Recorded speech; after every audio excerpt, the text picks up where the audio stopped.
Assalamualaikum warahmatullahi wabarakatuh. Bismillahirrahmanirrahim.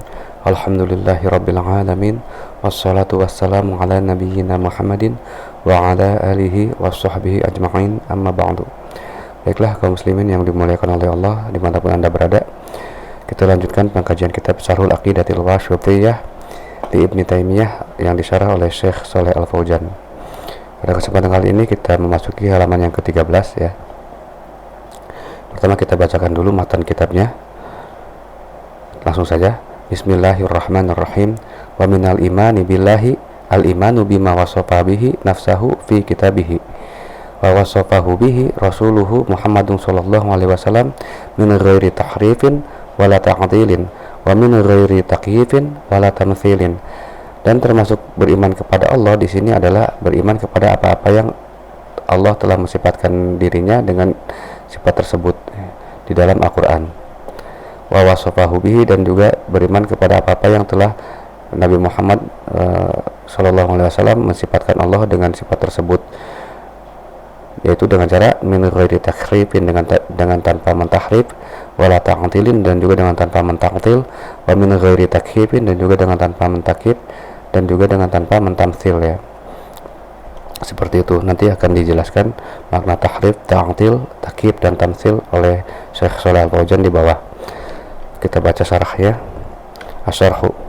Ba'dama dzakara al-musannif rahimahullahu al-usul allati yajibul imanu biha mujmalatan syara'a yadhkuruha ala sabili tafsil. Setelah penyebutan dari Syekhul Islam, dari musannif ya, Syekhul Islam Ibnu Taimiyah, semoga Allah merahmati beliau. Setelah penyebutan Syekhul Islam kepada al-usul, yaitu dasar-dasar keimanan ya, allati yajibul imanu biha, yang keimanan atau beriman itu wajib kepada dasar-dasar tersebut, mujmalatan secara global, secara umum, syara'a yadhkuruha, kemudian Syekhul Islam memulai menyebutkan dasar-dasar keimanan tersebut ala sabili tafsil, dengan cara terperinci ya, di sini. Kemudian Syekh Shalih Al Fauzan melanjutkan, wa bada'a bil aslil awwali, dan kemudian Syekhul Islam memulai dengan dasar yang pertama ya, wa huwa, dan dasar yang pertama ini adalah al-imanu billahi ta'ala, yaitu beriman kepada Allah Ta'ala. Seperti itu tuh. Kemudian Syekh Shalih Al Fauzan melanjutkan, fa dzakara annahu yadkhulu fiha al-imanu bi sifatihi allati wasafa nafsahu biha fi kitabihi. Kemudian Syekhul Islam Ibnu Taimiyah menyebutkan bahwa sesungguhnya iman kepada Allah itu di dalamnya itu masuk ya, al-imanu yadkhulu, al-imanu bi sifatihi, masuk kepada iman kepada Allah itu adalah masuk beriman kepada sifat-sifat Allah, allati, yang Allah telah sifatkan dirinya sendiri dengan sifat tersebut, fi kitabihi, di dalam Al-Qur'an, aw wasafahu biha rasuluhu fi sunnatihi, ataupun beriman kepada apa-apa yang telah Rasulullah SAW telah mensifatkan Allah dengan sifat tersebut ya, di dalam sunnahnya, di dalam hadis-hadisnya. Seperti itu. Kemudian Syekh melanjutkan, wadzalika bi an nutsabbitaha, dan beriman kepada sifat-sifat ini, yaitu beriman kepada sifat-sifat Allah ini, yaitu kita itu dengan cara bi an nutsabbitaha lahu, dengan cara kita menetapkan sifat-sifat tersebut untuk Allah ya, kama ja'at fil kitabi wa sunnati bi alfadhiha, sebagaimana sifat-sifat tersebut telah datang di Al-Quran dan juga di dalam hadis ya, di dalam kitab dan sunnah, dengan lafaz-lafaz sifat tersebut, wa ma'aniha, dan juga dengan makna-makna dari sifat tersebut, min ghairi tahrifin li alfadhiha, dengan tanpa menggeser atau menyelewengkan terhadap lafaz-lafaz sifat tersebut ya, wala ta'dilin li ma'aniha, dan juga dengan tanpa menghilangkan terhadap makna-makna dari sifat tersebut, wala tashbihin laha bi sifatil makhluqin ya, dan juga dengan tanpa menyerupakan bagi sifat-sifat Allah tersebut dengan sifat-sifat para makhluk di sini. Kemudian Syekh melanjutkan, wa an na'tamida fi itsbatiha, dan kita bersandar ya dalam hal menetapkan sifat-sifat tersebut, kita bersandar alal kitab wa sunnati faqat, kita bersandar terhadap Al-Quran dan Sunnah saja di sini ya, hanya dua sumber itu ya, yang kita dapat gunakan untuk menetapkan sifat-sifat Allah tersebut. Karena seperti itu ya ketentuannya. La natazawazul Qur'ana wal haditha. Tidaklah kita lancang di sini mendahului Al-Qur'an dan hadis ya. Li'annaha, karena sesungguhnya sifat-sifat Allah tersebut taufiqiyatun, itu adalah yang bersifat taufiqiyah ya. Kita tidak bisa tahu kecuali apabila kita diberikan informasi ya terhadap sifat-sifat yang Allah miliki. Informasi itu hanya ada di dalam Al-Quran dan Sunnah, itu di dalam Al-Quran dan hadis ya. Yang di dalam Al-Quran berarti ya Allah yang telah menetapkannya terhadap dirinya sifat-sifat tersebut. Kemudian yang ada di dalam hadis berarti apa yang telah Nabi Muhammad SAW menetapkan sifat tersebut bagi Allah, seperti itu ya. Maka di sini karena ini adalah hal yang gaib, suatu hal yang gaib, maka tidak bisa kita mereka-reka atau mengira-ngira. Makna dari taufiqiyah itu adalah berarti kita tunduk ya dengan informasi yang datang, seperti itu, kita menetapkannya, kita mengimaninya, seperti itu ya. Kita lanjut. Kemudian Syekh melanjutkan makna dari tahrif, ta'til, kemudian takyid dan tamtsil ya. Syekh menjelaskan makna tahrif pada awal pertama ini. Syekh Shalih Fauzan berkata, wa tahrifu huwa taghyiru wa imalatu syai'i an wajhihi ya. Dan namanya tahrif adalah penggeseran ya, artinya penyelewengan atau penggeseran. Huwa taghyiru wa imalatu syai' ya. Yang namanya tahrif adalah taghyir, pengubahan ya. Huwa taghyiru wa imalatu syai'i an wajhi ya. Dan juga memiringkan sesuatu itu dari arah aslinya, mengubah dan memiringkan sesuatu dari arah aslinya ya, dari wajah aslinya. Di dalam bahasa Arab itu yuqalu in harafa an kadza, dikatakan dia telah menyimpang dari arah ini. Idza mala, apabila dia telah melenceng ya, seperti itu ya. Artinya ada sesuatu yang tidak lurus di sini. Kemudian Syekh menjelaskan wahwa naw'ani, namanya tahrif itu ada dua jenis ya. Wahwa naw'ani, an-naw'ul awwalu, jenis yang pertama tahriful lafzi, yakni adalah penggeseran atau pelencengan atau penyesatan terhadap lafaz. Kemudian Syekh menjelaskan arti dari tahriful lafzi, wa huwa al-'udulu bihi an jihatihi ila ghairiha, yaitu keluar dari lafaz dari arah sesungguhnya dari lafaz tersebut ya kepada yang selain arah dari lafaz tersebut, seperti itu. Itu artinya berubah atau keluar dari lafaz yang ada, dari lafaz sesungguhnya kepada lafaz yang selain, kepada arah lafaz yang selain itu gitu. Kemudian Syekh menjelaskan inna bi ziyadati kalimatin, ini tahriful lafzi ini bisa dilakukan dengan menambahkan suatu kata ya, menambahkan kata au harfin, atau menambahkan sebuah huruf ya. Lalu juga au nuqsanihi, ataupun dengan cara mengurangi huruf tersebut ya. Au taghyiri harakatin, atau juga bisa dilakukan tahriful lafzi ini dengan pengubahan harokat, seperti itu. Kaqauli ahli dhalali fi qaulihi ta'ala, seperti sebagaimana ucapan dari ahli dhalal ya, yaitu orang-orang yang tersesat, ucapan mereka terhadap firman Allah Ta'ala, Ar-Rahmanu 'alal 'arsy istawa. Ar-Rahman di atas ars, dia bersemayam, maha tinggi ya. Quran surat At-Taha ayat 5. Mereka menafsirkannya ai istaula, mereka menafsirkannya Allah menguasai. Ar-Rahman wa'alal ars, Ar-Rahman itu atas ars, dia berkuasa, seperti itu ya. Awalnya di sini kan Ahlus Sunnah menetapkan bahwa Ar-Rahman itu di atas ars istawa, dia maha tinggi, bersemayam ya. Ar-Rahman itu berada di atas ars, seperti itulah kalau intinya dari informasi yang ada di sini.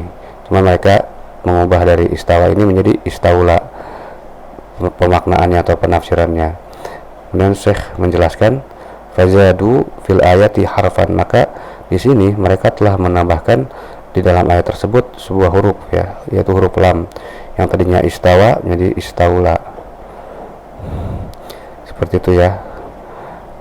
Kemudian Syekh melanjutkan waqa qawlihim fi qawlihi ta'ala, dan sebagaimana ucapan mereka ya ahlu dhalal terhadap firman Allah Ta'ala, wajaa rabbuka, Quran surat Al-Fajr ayat 22. Mereka menafsirkannya ay amru rabbik, yaitu dan datang yang awalnya ayat ini menginformasikan wajaa rabbuka, dan Tuhanmu datang. Di sini menceritakan di hari kiamat ya, nanti di padang mahsyar, di mana Allah datang untuk menghakimi seluruh manusia atas semua perbuatannya di dunia ya. Mereka menafsirkan di sini bukan Allah yang datang, tapi amru rabbik, yaitu keputusan Allah yang datang. Fazadu, sehingga mereka di sini kata Syekh telah menambahkan kalimatan, sebuah kata ya, yaitu amru, keputusan, seperti itu ya. Kemudian Syekh juga mencontohkan waqa qawlihim fi qawlihi ta'ala, dan seperti ucapan mereka ya terhadap firman Allah Ta'ala, wa kallamallahu Musa taklima, dan Allah berbicara kepada Nabi Musa benar-benar berbicara secara langsung.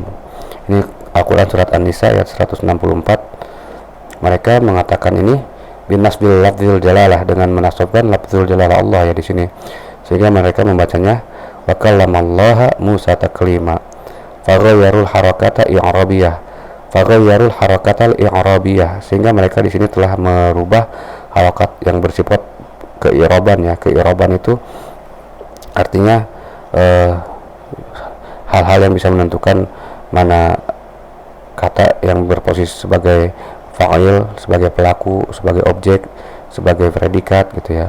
Mereka telah merubah ini dari raf'i ila nasbi. Mereka telah merubah lafzul Allah di sini yang awalnya rafa sebagai fa'il ya, sebagai pelaku dari pekerjaan kalama, dari rafa menjadi nasab, sehingga di sini akhirnya Nabi Musa yang menjadi fa'il ya. Yang awalnya informasi dari ayat ini Allah berbicara kepada Nabi Musa, benar-benar berbicara secara langsung, karena dibaca nasab lafzul Allah ini jadi wa kallamallaha Musa taklima. Mereka akhirnya menjadikan Nabi Musa di sini sebagai pelakunya ya.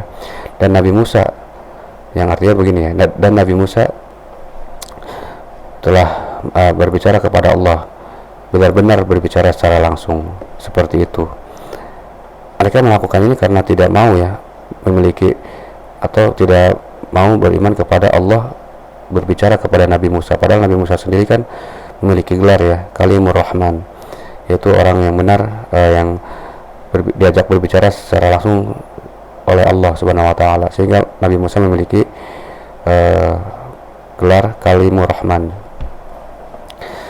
Ya, kalau kita bahas secara secara ilmu nahwunya, di sini berarti Nabi Musa ya. Nabi Musa ini karena dia adalah isim maksurah, yaitu isim yang ditakdirkan seluruh harokat ya, di alif bengkok ini diperkirakan harokatnya jadi tidak muncul di sini, maka saat dia menjadi subjek, saat dia menjadi maf'ul bih, atau saat dia menjadi fa'il tetap dibaca Musa ya, Musa.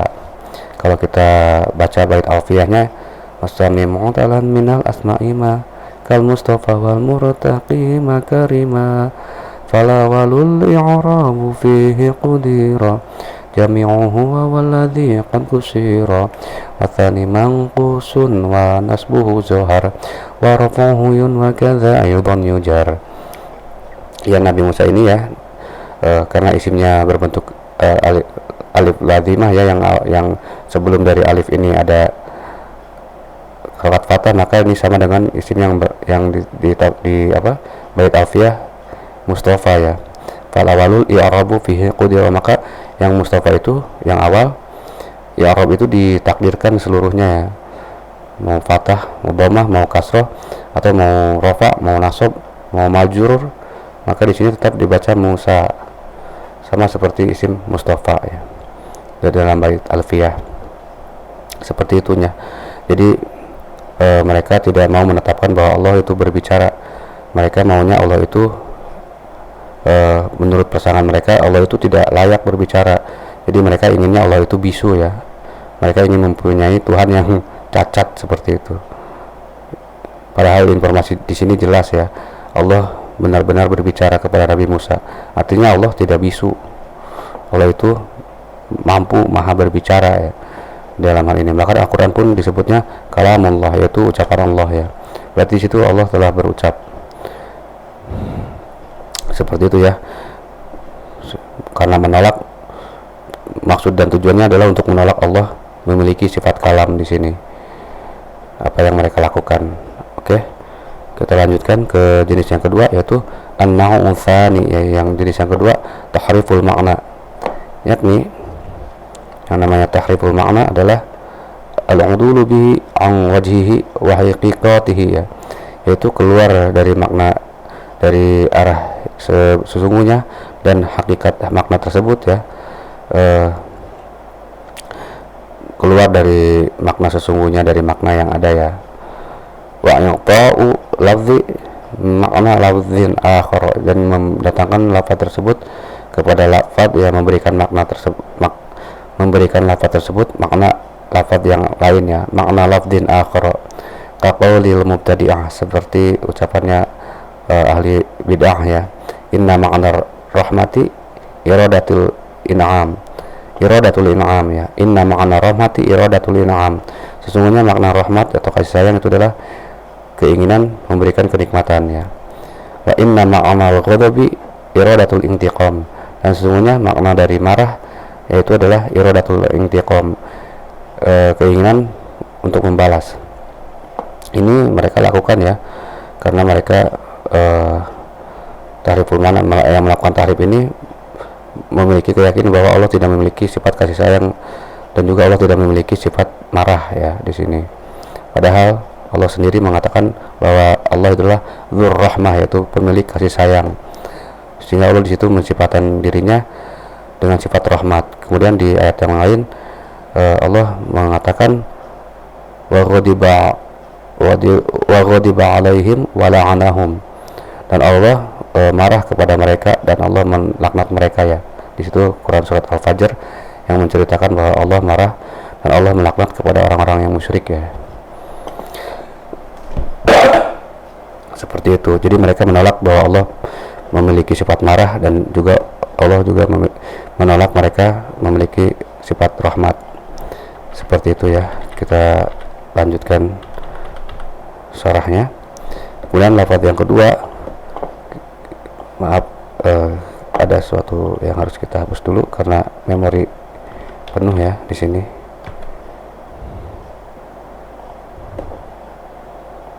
Takut tidak tersave.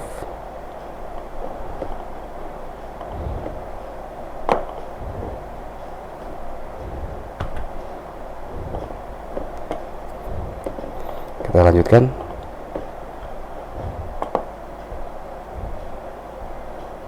Oke. Dan lafaz yang kedua yaitu pengertian wa ta'tilu lughatan al-ikhla'u yuqalu atalahu ay akhlahu, wa ta'lil, dan ta'til yaitu menghilangkan ya di sini ya.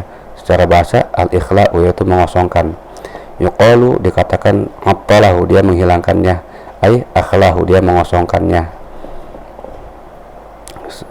Wal muradu bihi huna, dan yang dimaksud di sini ya, dengan ta'til di sini adalah nafyu sifati anillahi subhanahu wa ta'ala, yaitu menolak sifat dari Allah subhanahu wa ta'ala, yaitu menolak sifat ya. Ta'til itu menolak sifat. Wal farqu baina tahrifi wa ta'tili, dan pembeda di antara tahrif dan ta'til yaitu adalah anna tahrifa huwa nafyul ma'na as-sahihi alladhi dalat 'alaihi nusus. Yang namanya tahrif itu adalah menafikan makna yang benar ya, atau menolak makna yang benar yang nas-nas itu menunjukkan kepada makna tersebut ya. Wa istibdaluhu, dan juga menggantikan makna yang sahih tersebut bimaknan akhar, dengan makna lain ya, dengan makna yang lain, ghairi sahihin, yang tidak sahih, yang tidak baik, yang tidak benar ya. Jadi tahrif itu ada dua pekerjaan di sini, yaitu yang pertama menafikan makna yang sahih, kemudian yang kedua menggantikan makna sahih tersebut dengan makna yang lain ya. Kemudian anna tahrifa itu maknanya, wa ta'tila, dan bahwa sungguhnya yang namanya ta'til itu adalah wa nafyul makna as-sahihi min ghairi istibdalin lahu bi maknan akhar. Namanya ta'til ini adalah menafikan makna yang sahih dengan tanpa menggantikan bagi makna tersebut atau mendatangkan kepada makna tersebut dengan makna yang lain. Kafi'alil mufawwidhati, seperti perbuatan dari orang mufawwidhah ya. Mufawwidhah itu orang-orang yang menafikan makna sahih dari lafaz-lafaz sifat yang ada dengan tanpa mendatangkan sifat yang lain, dengan tanpa mendatangkan makna yang lain ya. Mereka tidak mengartikan ya. Mereka serahkan artinya kepada Allah saja gitu. Seperti itu, seperti apabila Allah mengatakan wa huwas sami'ul basir, dan bahwasanya Allah itu maha mendengar, as-sami' wal basir, juga maha melihat. Mereka orang-orang mufawwidhah ini menetapkan Allah itu memiliki nama as-sami' wal basir, yaitu memiliki nama as-sami' wal basir, tapi di dalam nama tersebut mereka tidak menetapkan sifat Allah maha mendengar dan Allah maha melihat ya. Seperti itu. Jadi mereka menyerahkan Allah itu as-sami' dan Allah itu al-basir, tetapi mereka ya maknanya diserahkan kepada Allah gitu, tanpa mereka tetapkan bahwa di situ ada sifat Allah, bahwa Allah maha melihat, Allah bisa melihat, Allah maha melihat, bahkan Allah maha melihat ya. Juga Allah maha mendengar, Allah bisa mendengar, bahkan Allah maha mendengar. Mereka tidak menetapkan itu, sehingga di sini itulah perbuatan mufawwidhah ya, orang mufawwidhah. Kemudian Syekh menyimpulkan dengan tahrif ini ya, memberikan kesimpulan, fakullu muharrifin mu'attilun, maka setiap orang yang bertahrif itu adalah orang yang mentaktil ya, mentaktil. Karena di sini kan tahrif itu pertama menafikan makna sahih yang pertama. Di sini dia berarti itu sudah mentaktil ya, menghilangkan makna yang sahih tersebut. Kemudian setiap muharrif itu orang yang mentahrif, setelah mentaktil mereka mengganti makna yang sahih tersebut dengan makna yang lain, seperti itu. Kemudian Syekh menjelaskan juga, menyimpulkan, walaysa kullu mu'attilin muharrifan, maka tidaklah setiap orang yang mentaktil itu mentahrif ya, karena orang yang mentahrif itu dua kali kesesatannya ya. Yang pertama menghilangkan makna sifat yang sahih kepada, yang pertama menghilangkan sifat makna yang sahih kepada makna yang tidak sahih. Terus yang kedua, perbuatan kesesatannya itu yang kedua adalah mendatangkan sifat makna yang lain terhadap makna yang tidak sahih ya, mendatangkan makna yang lain terhadap sifat yang telah dia hilangkan gitu. Seperti itu. Sehingga di sini orang mu'attil itu hanya menghilangkan saja. Maka kesimpulannya adalah walaysa kullu mu'attilin muharrifan, maka tidaklah setiap orang-orang yang menolak sifat itu orang-orang yang mentahrif ya, beda seperti itu. Seperti itu ya penjelasannya. Kemudian Syekh melanjutkan menjelaskan lafaz takyif. Wa takyifu huwa taqyinu kaifiyati sifat. Yang namanya takyif yaitu mereka-reka yang membagaimanakan, huwa taqyinu kaifiyati sifat. Ini adalah menentukan atau memperinci bagaimananya sebuah sifat, seperti itu ya. Yuqalu, di dalam bahasa itu dikatakan kayfa syai'a, dia memperinci sesuatu, idza ja'alahu kaifiyatan ma'lumatan, apabila dia telah menjadikan untuknya sebuah cara ya, sebuah kaifiyah yang diketahui ya, sebuah bentuk atau kaifiyah yang diketahui. Fatakyifu sifatillahi, maka di sini mentakif sifat Allah, huwa ta'yinu kaifiyatiha, yaitu artinya adalah memperinci atau menentukan kaifiyahnya atau bagaimana sifat tersebut. Wal hayati, dan juga bagaimana ta'yinu wal hayati, mentakyin atau menentukan hayahnya ya, bentuknya, rupanya, allati takunu 'alaiha, yang bentuk dan rupanya itu berlaku atas sifat tersebut ya. Wa hadza la yamkinu lil bashar, dan sesungguhnya yang namanya takyif ini tidak mungkinlah untuk manusia itu sebenarnya bisa ya. Li'annahu mimma ista'tharallahu ta'ala, karena sesungguhnya takyif ini adalah termasuk apa-apa yang Allah memonopoli bi ilmihi ya, dengan ilmunya Allah memonopoli ilmu takyif itu ya, sehingga hanya Allah yang tahu sebagaimana bagaimana ta'yinnya atau perinciannya sifat-sifat Allah tersebut. Fala sabila ilal usuli ilaih, maka tidak ada jalan ya untuk kita sampai ke sana, ke apa namanya, ke ta'yin kaifiyat sifatnya Allah seperti itu ya, tidak ada jalan. Lianna sifat tabi'atun lidzati, karena sesungguhnya yang namanya sifat itu mengikuti terhadap zat ya. Fakana anna zatallahi, dan sebagaimana bahwa sesungguhnya zat Allah itu adalah la yamkinu lil bashari ma'rifatu kaifiyatiha, tidaklah mungkinlah untuk manusia untuk mengetahui bagaimana zat Allah.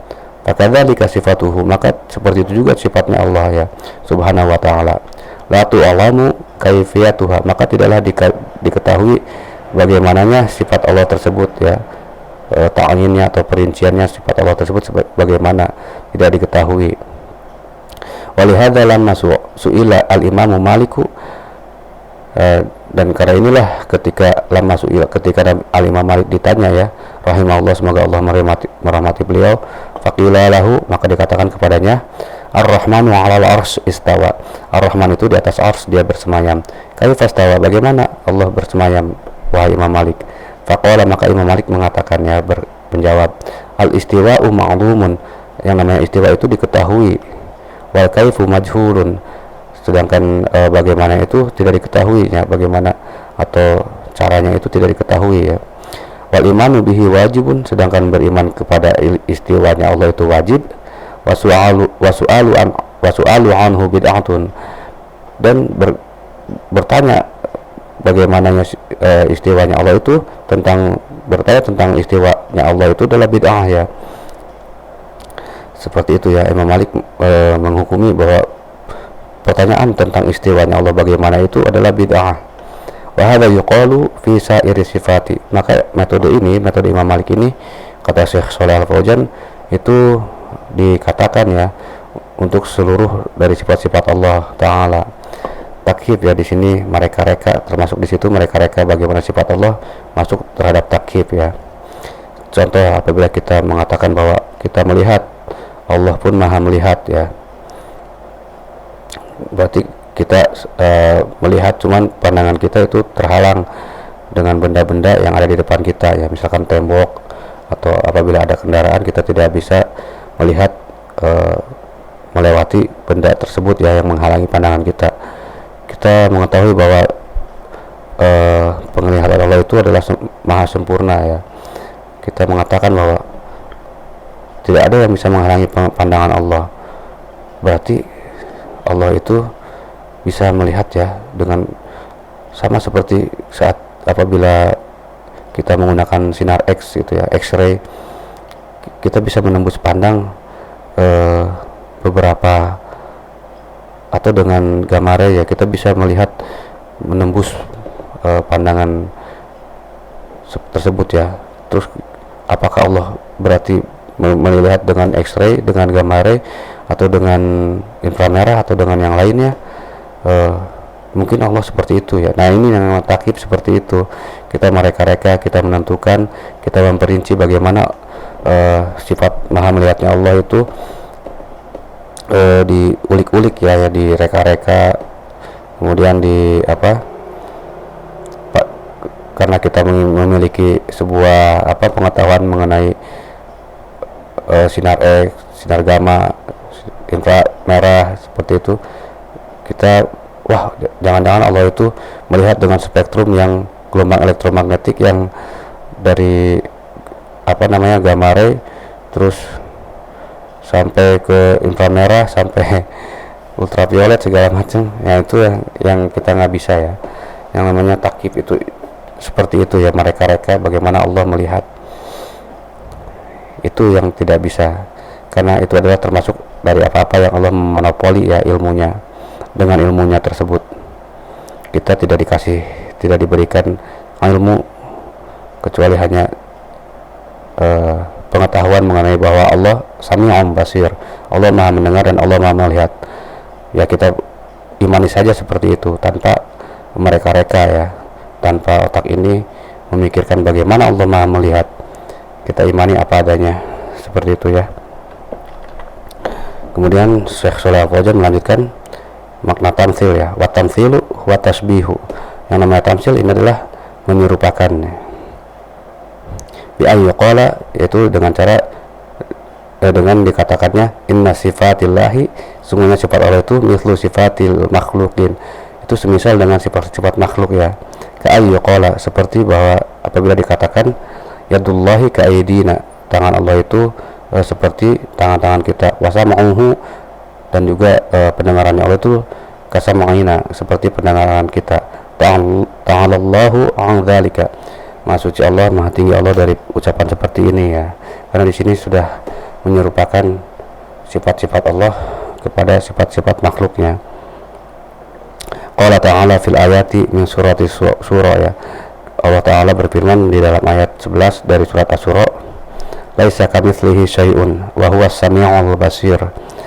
Tidaklah sesuatu pun itu serupa dengan Allah, dan Allah itu Maha mendengar, Maha melihat. Fala yuqalu fi sifatihi, maka di sini tidak dikatakan mengenai sifat Allah itu innaha mithlu sifatina, bahwa sungguhnya sifat Allah itu semisal dengan sifat kita, au syibhu atau syabhu sifatina, atau sesungguhnya sifat Allah itu serupa kepada sifat-sifat kita, au kasifatina, atau seperti sifat-sifat kita. Kama la yuqalu, sebagaimana dikatakan juga inna dzatallahi mithlu au syibhu dzawatina, sungguhnya zat Allah itu semisal atau serupa ya dengan zat-zat kita. Di sini fal mu'minul muwahhidu, sehingga orang yang mukmin yang mengesahkan Allah, yuthabbitus sifat, mereka itu menetapkan sifati kullaha, yuthabbitus sifati kullaha ala wajhi la'iqi bi azmatillah wa kibriyaihi. Orang yang mukmin yang mengesahkan Allah itu menetapkan sifat-sifat tersebut ya, seluruhnya secara keseluruhannya itu dengan metode yang sesuai bi azmatillahi wa kibriyaihi, dengan yang sesuai ya dengan keagungan Allah dan kebesarannya Allah. Wal mu'attilu, dan sedangkan al mu'attil yang menolak sifat yang fiha, itu mereka menolak sifat-sifat tersebut, au yang fi ba'daha ya, atau mereka menolak sebagian dari sifat-sifat tersebut, itu adalah mu'attil ya. Wal musabbihul mumatsil, sedangkan orang yang menyerupakan, yang memisalkan, mereka itu yusabbituha ala wajhi la yaliqi billah, ala wajhi la yaliqu billah ya. Mereka itu menetapkan sifat-sifat Allah tersebut itu dengan metode yang tidak layak untuk Allah ya. Mereka tetapkan sifat-sifat yang tidak layak untuk Allah. Wa inna ma yaliqu bil makhluqi, sesungguhnya yang mereka tetapkan adalah yang sesuai dengan makhluk ya, sifat-sifat yang sesuai dengan makhluk, seperti itu. Sehingga di sini yang paling adil adalah orang yang mukmin al-muwahhid, yuthabbitus sifati kullaha ala wajhil la'iqi bi uzmatillahi wa kibriyaihi, yaitu orang yang mukmin yang mengesahkan Allah, menetapkan sifat-sifat Allah itu seluruhnya dengan jalan sifat-sifat yang sesuai dengan keagungan Allah dan kebesarannya Allah, seperti itu. Sehingga mereka tidak menyamakan sifat-sifat Allah itu dengan sifat makhluknya ya, walaupun mereka menetapkan, mereka tidak menyerupakan ya sifat Allah dengan sifat makhluknya.